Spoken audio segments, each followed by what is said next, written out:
bahwa tidak ada, kata Allah, hanya saja kalimat innama hasar, tidak ada kalimat yang lain keluar dari seorang mukmin apabila dipanggil kepada Allah dan Rasulnya, berhukum dengan hukum Allah dan Rasulnya, tidak ada kalimat yang keluar dari mulutnya kecuali sami'na wa ata'na, kami dengar dan kami taati.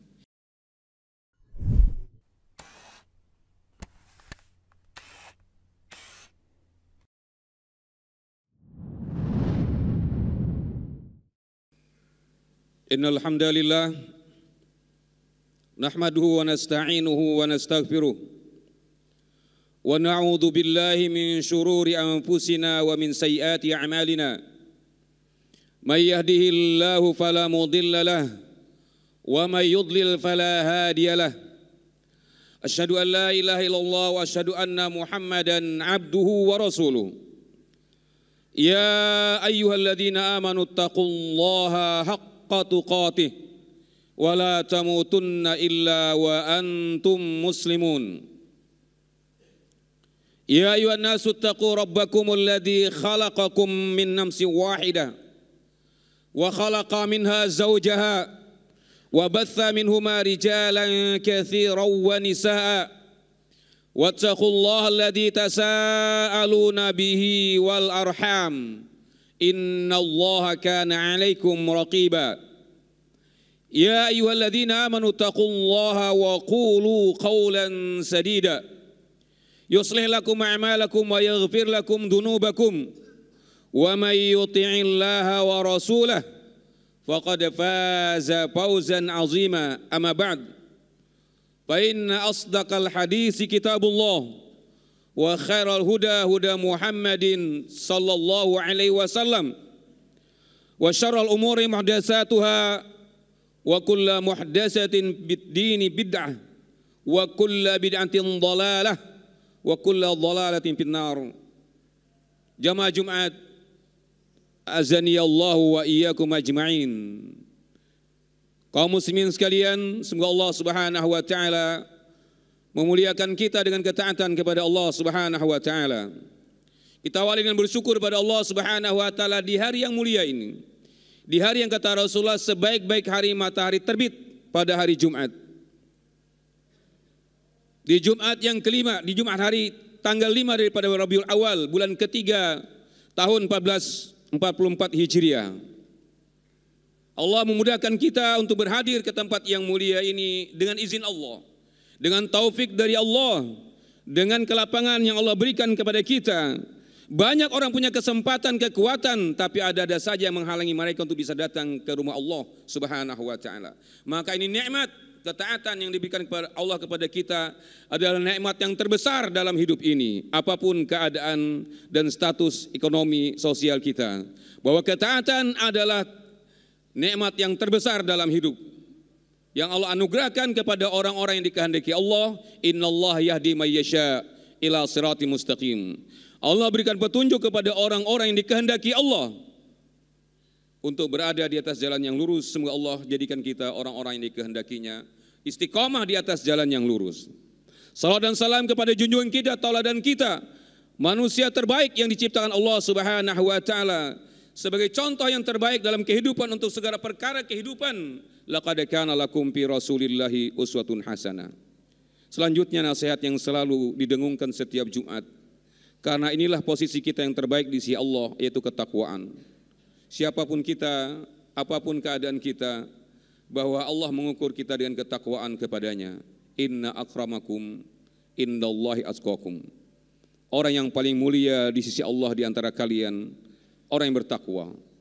Setelah sebelumnya Allah menyebutkan tentang manusia diciptakan dari laki-laki dan perempuan, bersuku-suku dan berbangsa-bangsa, bahwa suku dan bangsa bukan menjadi standar. Bangsa apa saja, bahkan bangsa Arab pun sekalipun, yang di situ diutus Nabi yang paling mulia, tidak menjadi ukuran kemuliaan tertentu untuk status di sisi Allah Subhanahu wa taala. Karena Rasulullah mengatakan la fadla li arabiyyin ala ajamin illa bittaqwa. Tidak ada kemuliaan khusus bagi orang Arab dibandingkan orang-orang selain Arab kecuali dengan ketakwaan. Apalagi kita bukan orang-orang Arab. Sekali lagi, tidak ada yang pesimis dan tidak ada kamus pesimis dalam beragama.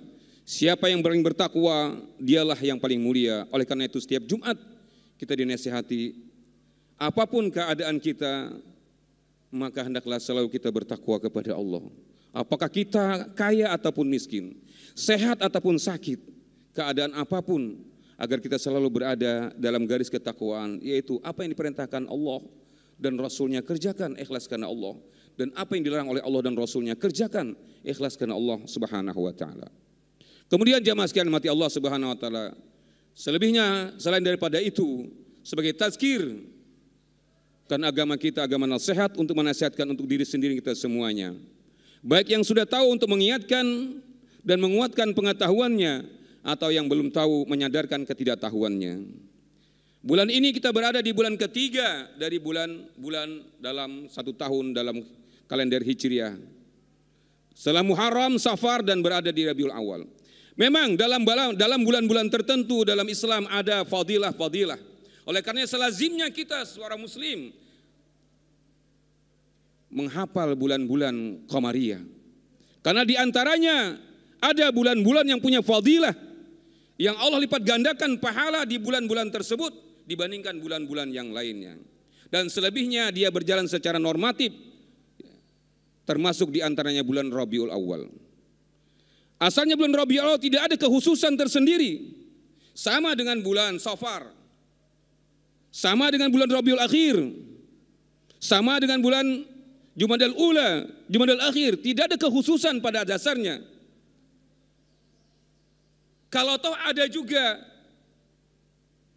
perbincangan tentang kelahiran Rasulullah sallallahu alaihi wasallam di bulan Rabiul Awal, dan itu pun khilaf. Tidak ada kesepakatan dan tidak ada ijma tentang bahwa Rasulullah dilahirkan di bulan Rabiul Awal. Kalau toh juga memang Rasulullah sallallahu alaihi wasallam dilahirkan di bulan Rabiul Awal, dan tidak ada pula riwayat tentang kekhususan amaliyah Rasulullah untuk bulan Rabiul Awal. Demikian para sahabat dan seluruh imam mazhab, Abu Hanifah, Imam Malik, Imam Syafi'i yang merupakan pengikut terbesar di dunia, dan Imam Ahmad bin Hanbal, tidak ada mereka mengkhususkan bulan Rabiul Awal untuk ibadah-ibadah khusus dan termasuk untuk pemujaan kepada Rasulullah sallallahu alaihi wasallam. Maka kembali kita untuk mengenang kembali, karena sebagian besar dan banyak kaum muslimin yang mengkhususkan di bulan ini untuk merayakan dalam konteks mengenang kelahiran Rasulullah SAW, untuk mengungkapkan rasa cinta yang dalam kepada Rasulullah SAW. Maka mari kita buka kembali bahwa dasar-dasar kecintaan kepada Rasulullah SAW, dan memang setiap muslim, setiap mukmin diwajibkan, wajib fardu ain dia mencintai Rasulullah sallallahu alaihi wasallam. Karena cinta itu sendiri merupakan standar iman. Rasulullah sallallahu alaihi wasallam bersabda, "La yu'minu ahadukum hatta akuna ahabba ilaihi min walidihi wa waladihi wan nasi ajma'in." Tidak benar iman seorang kalian, kata Rasulullah, tidak benar iman seorang kalian sampai aku lebih dicintainya. Ahabba, lebih dicintai, bukan sekedar dicintai saja, lebih dicintai daripada bapaknya, anaknya, dan seluruh manusia yang lain, kata Rasulullah. Maka memang tidak bisa dipungkiri bahwa wajib bagi kita mencintai Rasulullah sallallahu alaihi wasallam. Namun bagaimana kita mencintai Rasulullah sallallahu alaihi wasallam? Mengungkapkan rasa cinta kita kepada Rasulullah sallallahu alaihi wasallam. Maka jamaah sekalian mati Allah Subhanahu wa taala, dari dasar yang utama cinta ini, maka masuk pada dasar yang berikutnya tentang bagaimana mengungkapkan cinta kepada Rasulullah.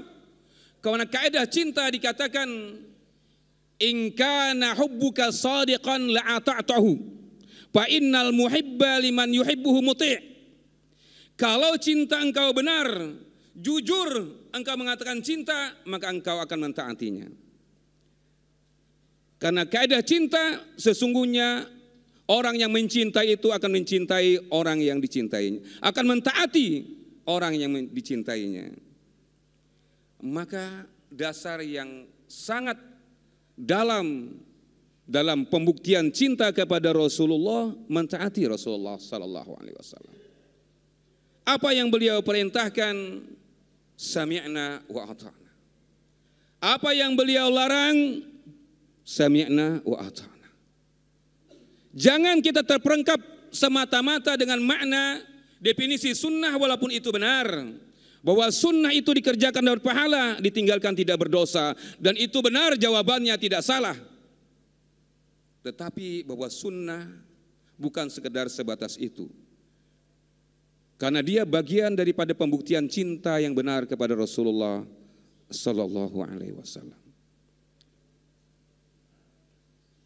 Bahwa Rasulullah SAW yang lengkap dengan segala ibadah yang telah dijamin oleh Allah Subhanahu wa taala, diampuni dosanya yang telah lalu dan yang akan datang, telah diampuni, beliau maksum dari segala kesalahan. Beliau mengamalkan dan mengajarkan pada kita sunnah-sunnah untuk kita amalkan. Maka selazimnya lah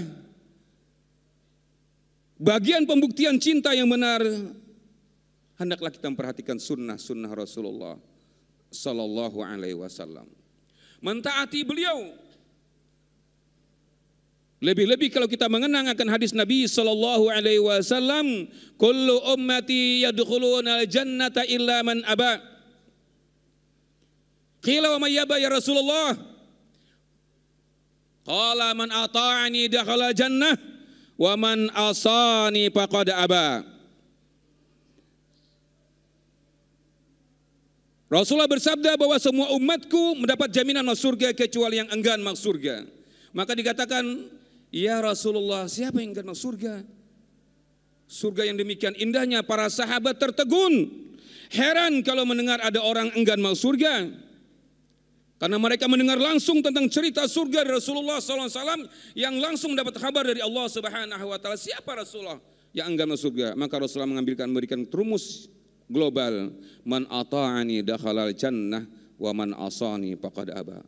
Barang siapa yang mentaati aku maka masuk surga, dan menyelisih aku, kata Rasulullah, dan berpaling daripada ketaatan kepada Rasulullah, maka dia termasuk orang-orang yang enggan untuk masuk surga. Dan Allah Subhanahu wa taala lebih dahulu menekankan dalam surah Nur ayat 51, innama kana qaulal mu'minina idza du'a ila Allah wa rasulih liyahkum bainahum ay yaqulu sami'na wa ata'na wa ulaika humul muflihun. Bahwa tidak ada, kata Allah, hanya saja kalimat innama hasar, tidak ada kalimat yang lain keluar dari seorang mukmin apabila dipanggil kepada Allah dan Rasulnya, berhukum dengan hukum Allah dan Rasulnya, tidak ada kalimat yang keluar dari mulutnya kecuali sami'na wa ata'na. Kami dengar dan kami taati. Tidak ada pilihan yang lain. Dan tidak boleh memilih pendapat yang lainnya siapapun apabila telah jelas tentang apa yang datang dari Rasulullah sallallahu alaihi wasallam. Al-Imam Syafi'i rahimahullah taala, yang dimana orang-orang Indonesia pada umumnya bahkan banyak di dunia yang menisbahkan diri kepada mazhab Syafi'i, beliau telah menandaskan prinsip-prinsip dasar ketaatan kepada Rasulullah sallallahu alaihi wasallam. Bahwa siapa saja, kata beliau, yang telah datang kepadanya dalil dari Nabi sallallahu alaihi wasallam, yang telah jelas datang kepadanya perkataan Nabi sallallahu alaihi wasallam, maka tidak boleh dia mengambil pendapat siapapun. Tundukkan pendapat yang lainnya, tinggalkan perkataan siapapun orangnya kalau dia telah mendengar perkataan Nabi sallallahu alaihi wasallam. Dan tidak ada pintu ijtihad setelah datang hadis Nabi sallallahu alaihi wasallam. La ijtihada bima waradat dalil. Tidak ada ijtihad kalau dalil tersebut telah jelas. Yang ada adalah sami'na wa ata'na. Taat, baik datang dalil yang datang dari Allah Subhanahu wa taala ataupun datang dari Nabi sallallahu alaihi wasallam, dan ini adalah bukti cinta yang benar kepada Nabi sallallahu alaihi wasallam. Perhatikan sunnah-sunnah Rasulullah sallallahu alaihi wasallam. Jaga sunnah-sunnah Rasulullah sallallahu alaihi wasallam. Janganlah kita menisbahkan diri katanya cinta kepada Rasulullah, tetapi lebih banyak mengambil pendapat-pendapat yang lain daripada perkataan Nabi sallallahu alaihi wasallam. Perkataan Rasulullah dikalahkan dengan pendapat-pendapat yang lain, dan ini yang paling ditakutkan para sahabat dulu. Ibnu Abbas radhiyallahu anhu pernah beliau mengatakan, aku khawatir Allah menurunkan hujan batu dari langit. Aku katakan Rasulullah berkata begini, kenapa kalian katakan qala Abu Bakar? Kenapa kalian katakan perkataan Abu Bakar lagi? Sudah, kalau Rasulullah berkata begini, maka tundukkan perkataan yang lainnya. Ini adalah bukti kecintaan dan ketaatan yang benar kepada Rasulullah sallallahu alaihi wasallam. Kemudian jamaah sekalian mati Allah, bahwa kecintaan, ketaatan akan lebih diperkuat lagi dalam amaliyah ibadah apapun, bahwa harus menyesuaikan tuntunan Rasulullah sallallahu alaihi wasallam, karena ini bukti yang sangat kuat sekali dan penguat penutup daripada bukti kecintaan yang benar, karena Allah Subhanahu wa taala menandaskan, qul in kuntum tuhibbunallaha fattabi'uni yuhibbukumullah wa yaghfir lakum dzunubakum wallahu ghafurur rahim. Katakan wahai Muhammad kepada umatmu semuanya. Ini Allah menyuruh Rasulullah agar mengikrarkan kepada seluruh umat, pada saat itu sahabat, dan untuk seluruhnya sampai hari kiamat. Katakan wahai Muhammad, qul in kuntum tuhibbunallah, kalau kalian ingin mencintai Allah dengan amaliyah ibadah kalian, ingin mendapatkan cinta Allah, fattabi'uni, bermutaba'alah kepadaku, beritiba'lah kepadaku, kata Rasulullah. Yuhibbukumullah, pasti Allah akan mencintai kalian. Wa yaghfir lakum dzunubakum, bahkan tidak mencintai saja, bahwa Allah akan mengampuni dosa-dosa kalian, dan wallahu ghafurur rahim, Allah Maha Pengampun lagi yang penyayang. Kaidahnya dalam istilah kaidah usuliyah, bahwa ketika kita mencintai Allah dengan ibadah-ibadah kita yang mencintai Allah, maka harus berittiba untuk mendapatkan cinta Allah Subhanahu wa taala.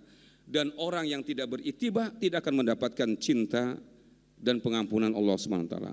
Apa itu ittiba?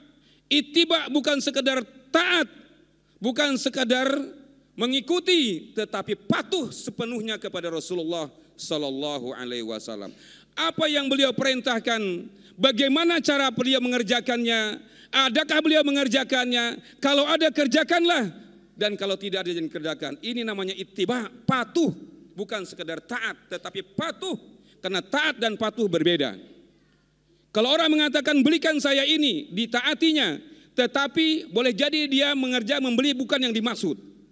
Tetapi patuh lebih dari sekedar taat, bahwa mengerjakan sebatas apa yang diperintahkan. Tidak lebih daripada itu, dan ini adalah ittiba. Dan kita kaum muslimin seluruhnya diperintahkan ittiba, bukan diperintahkan bertaklid.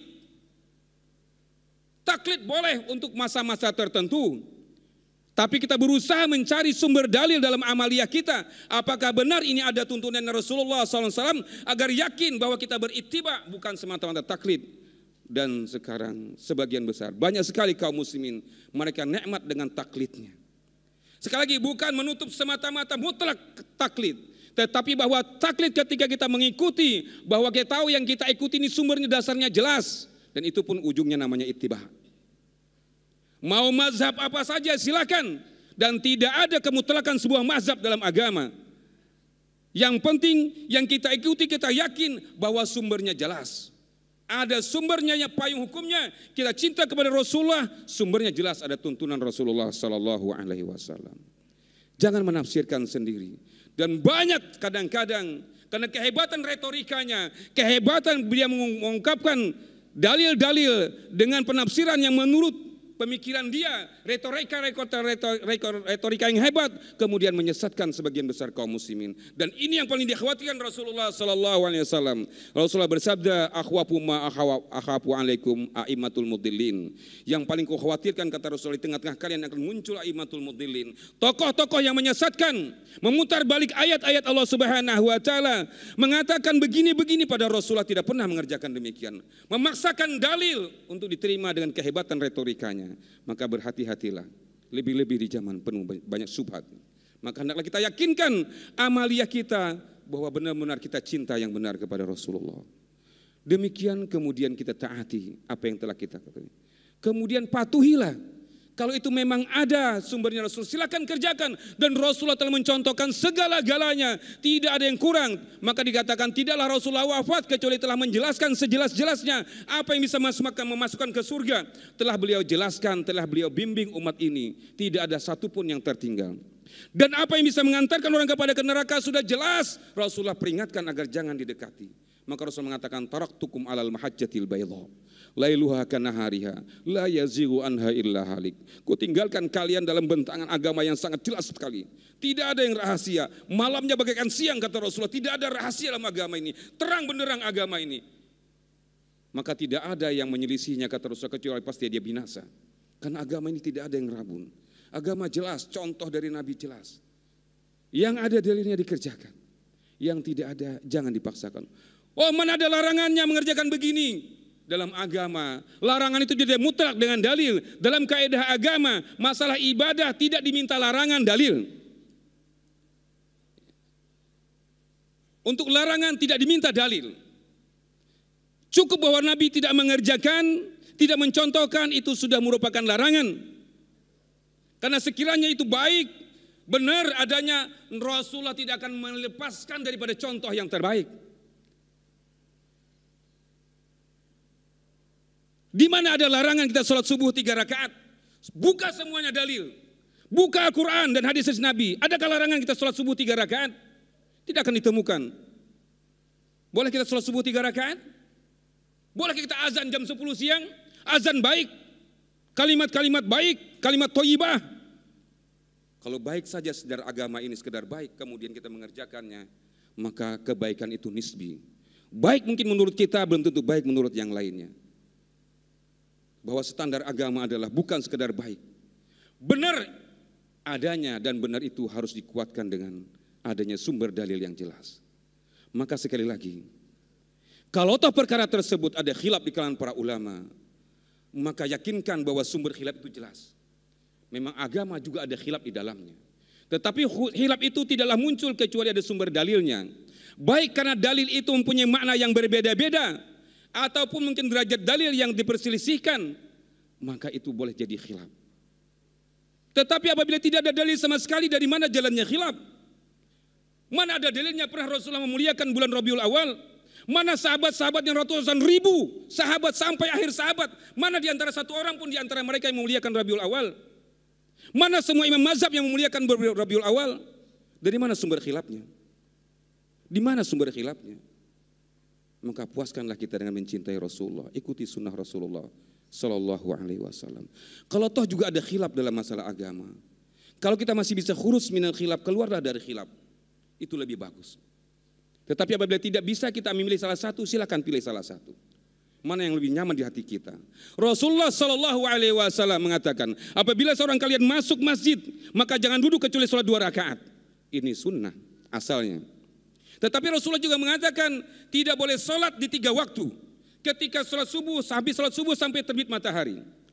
Ketika matahari pas berada di tengah-tengah namanya istiwa. Dan setelah asar sampai terbenam matahari. Tidak boleh sholat, ini waktu terlarang sholat. Bagaimana kita masuk masjid ketika kita masuk masjid setelah asar? Atau kita masuk masjid setelah sholat subuh, kita sholat atau tidak sholat? Kita sholat, ini waktu terlarang. Kita tidak sholat, Rasul mengatakan tidak boleh duduk kecuali sholat 2 rakaat. Apa yang harus kita ambil? Maka ini khilaf yang tidak bisa diputuskan dengan satu perkara. Kita harus memilih salah satu di antara keduanya. Terjadi khilaf para ulama tentang menafsirkan masalah tersebut. Ada yang mengatakan begini-begini, tetapi itu tidak ada keputusan karena tidak ditemukan tentang mana yang lebih kuat di antara dalil tersebut. Kedudukannya dan dua-duanya sama-sama kuat. Maka kita harus memilih salah satu di antaranya. Yang langsung duduk silakan karena adanya dalil yang melarang. Yang tidak duduk kemudian sholat silakan karena ada dalil yang merintahkan tidak boleh duduk dari sholat 2 rakaat. Kita harus memilih salah satu di antara duanya. Tetapi apabila kita masih bisa keluar dari khilaf tersebut, maka keluar dari khilaf itu lebih baik. Khilaf masalah sholat berjamaah hukumnya wajib atau sunnah. Ada mengatakan fardu ain, ada mengatakan syarat sahnya sholat harus sholat berjamaah. Ada mengatakan fardu kifayah, ada yang mengatakan sunnah muakkadah. Keluar dari khilaf, lihatlah Rasulullah Sallallahu Alaihi Wasallam. Beliau sholat berjamaah. Pernahkah beliau meninggalkan masjid? Beliau tidak pernah meninggalkan masjid kecuali pas sakit keras. Beliau tidak bisa lagi melangkahkan kaki. Baru beliau meninggalkan masjid, tidak sholat berjamaah. Ikutilah Rasulullah, keluar dari khilaf, lepaskan dari khilaf, ikuti Nabi SAW. Beliau tidak pernah meninggalkan masjid untuk sholat berjamaah. Khilaf yang lainnya masih banyak. Masalah jenggot, wajib atau tidak wajib. Luarlah Nabi kita, beliau berjenggot atau tidak? Beliau motong jenggot atau tidak? Contoh Nabi SAW selesai, keluar dari khilaf. Celana di atas mata kaki khilaf, ini sombong atau tidak sombong? Rasulullah membiarkan kain beliau ke bawah mata kaki atau tidak? Tidak pernah dilihat demikian. Ikuti Rasulullah SAW. Ini keluar dari khilaf, selesai masalah. Kalau kita masih bisa keluar dari khilaf lebih utama. Tapi apabila harus memilih, maka pilihlah salah satu yang mana tenang hati kita. Dengan dasar dalil, bukan atas dasar kemauan hawa nafsu kita. Maka inilah kecintaan, dasar-dasar kecintaan kepada Nabi. Sekali lagi, buktikan cinta kita kepada Nabi yang benar, dan itu memang lazim. Kemudian ketaatan, buktikan ketaatan yang sepenuhnya kepada Nabi SAW dan berittiba, patuhlah, janganlah mengerjakan yang beliau tidak contohkan, karena nanti akan pasti bermasalah. Aqulu qouli hadza wa astaghfirullah li wa lakum fastaghfiruhu innahu wal ghafurur rahim.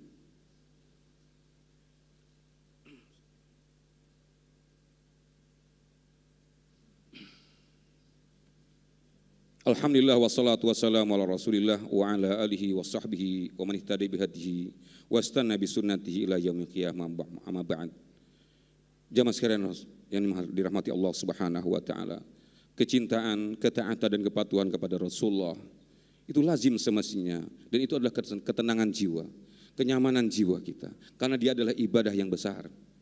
Di samping itu, ketika kita mencintai Rasulullah, menjaga sunnah-sunnah Rasulullah, mematuhi Rasulullah, maka Allah akan berikan barakah. Allah mengatakan, wala yazalu 'abdi yataqarrabu ilayya bin nawafil hatta uhibbahu. Selama hambaku senang menjaga sunnah-sunnah Rasulullah, maka Allah akan mencintai dia. Mencintai sipulan siapa saja yang mencintai, menjaga sunnah-sunnah Rasulullah sallallahu alaihi wasallam. Kalau kita ingin dicintai Allah, jaga sunnah-sunnah Rasulullah. Sebagai bukti kecintaan kita, ketaatan kita, dan kepatuhan kita yang benar kepada. Jangan berbuat yang tidak diajarkan Nabi. Karena berbuat sesuatu yang tidak ada tuntunan Rasulullah, dan sebagai penutup khutbah ini ingatkan, dan jaga dengan baik, kata Rasulullah SAW. Dalam hadis yang diriwayatkan dari Sahal bin Sa'ad radhiyallahu anhu, qala Nabi SAW, ana faradtukum alal haud. Man marra ilayya syariba, wa man syariba minhum lam yadhma abada. La yaridanna aqwamun a'rifuhum wa ya'rifuni summa yuhalu baini wa bainahum fa aqulu innahum minni fa yuqalu innaka la tadri ma ahdatsu ba'dak fa aqulu suhqan liman ghayyara ba'di. Perhatikan hadis ini, jaga baik hadis ini. Rasulullah mengatakan dalam hadis sahih riwayatkan Imam Bukhari rahimallahu taala, bahwa aku mendahului kalian menemui telagaku di hari kiamat nanti. Barang siapa yang mendatangi aku dan dia diberi minum di telagaku tersebut, dan barang siapa yang meminum dari telagaku, kata Rasulullah, maka dia tidak akan pernah haus selama-lamanya lagi. Maka datanglah orang-orang, kata Rasulullah, mereka mendatangi aku untuk meminum di telagaku tersebut. Kemudian tiba-tiba mereka diusir, disuruh berjauh dari Rasulullah SAW. Maka Rasulullah mengatakan, Pak aqulu innahum minni. Maka aku mengatakan, mereka itu dari golonganku ya Allah. Di lain riwayat dikatakan, innahum ummati, dia umatku ya Rasulullah. Maka apa kata Allah? Innaka la tadri ma ahdatsu ba'daka. Engkau wahai Muhammad tidak tahu, mereka membuat-buat perkara baru setelah engkau tidak ada. Hati-hati. Allah mengatakan, innaka la tadri innahum ahdatsu ma ba'daka. Mereka membuat perkara-perkara baru setelah engkau tinggalkan ya Rasulullah. Maka apa kata Rasulullah? Fa'aqulu suhkan. Maka aku katakan jauh, menyingkirlah kata Rasulullah. Ya. Liman ghayyara ba'di, siapa yang merubah agama setelah peninggalanku, kata Rasulullah. Maka inilah, sekali lagi, jaga sunnah Rasulullah dan berhati-hatilah. Jangan buat perkara yang baru. Cukuplah apa yang katakan Ibnu Mas'ud. La tabtadi'u faqad kufihtum. Jangan membuat perkara yang baru, kata beliau. Sudah cukup untuk kalian agama ini. Tidak ada lagi yang kurang dari agama ini. Semoga Allah SWT memberikan kita kekuatan untuk istiqamah di atas sunnah Rasulullah SAW. Innallaha malaikatahu yusholluna 'alan nabi. Ya ayyuhalladzina amanu shallu 'alaihi wa sallimu taslima. Allahumma shalli 'ala Muhammad wa 'ala alihi wa sahbihi wa man ihtada ila yaumil qiyamah. Allahumma ighfir lana wa li walidina warhamhum kama rabbana shighara. Allahumma ighfir lana wa li ikhwanina alladziina sabaquna bil iman wa la taj'al fi qulubina ghillan lil ladzina amanu rabbana innaka ra'ufur rahim. Allahumma arinal haqqa warzuqna ittiba'ah wa arinal batila warzuqna istinabah. Allahumma aslih lana dinana alladhi huwa ismatu amrina wa aslih lana dunyana allati fiha ma'ashuna wa aslih lana akhiratana allati ilaiha ma'aduna waj'alil hayata ziyadatan lana fi kulli khair waj'alil mauta rahatan lana min kulli syarr. Rabbana la tuzigh qulubana ba'da idh hadaitana wa hab lana min ladunka rahmah innaka antal wahhab. Rabbana atina fid dunya hasanah wa fil akhirati hasanah wa qina adzabannar. Walhamdulillahirabbil alamin. Aqimus shalah. Terima kasih, jazakumullah khairan wa barakallahu fikum. Video ini dibuat atas partisipasi dari donasi Anda. Semoga menjadi amal jariah bagi Anda semuanya.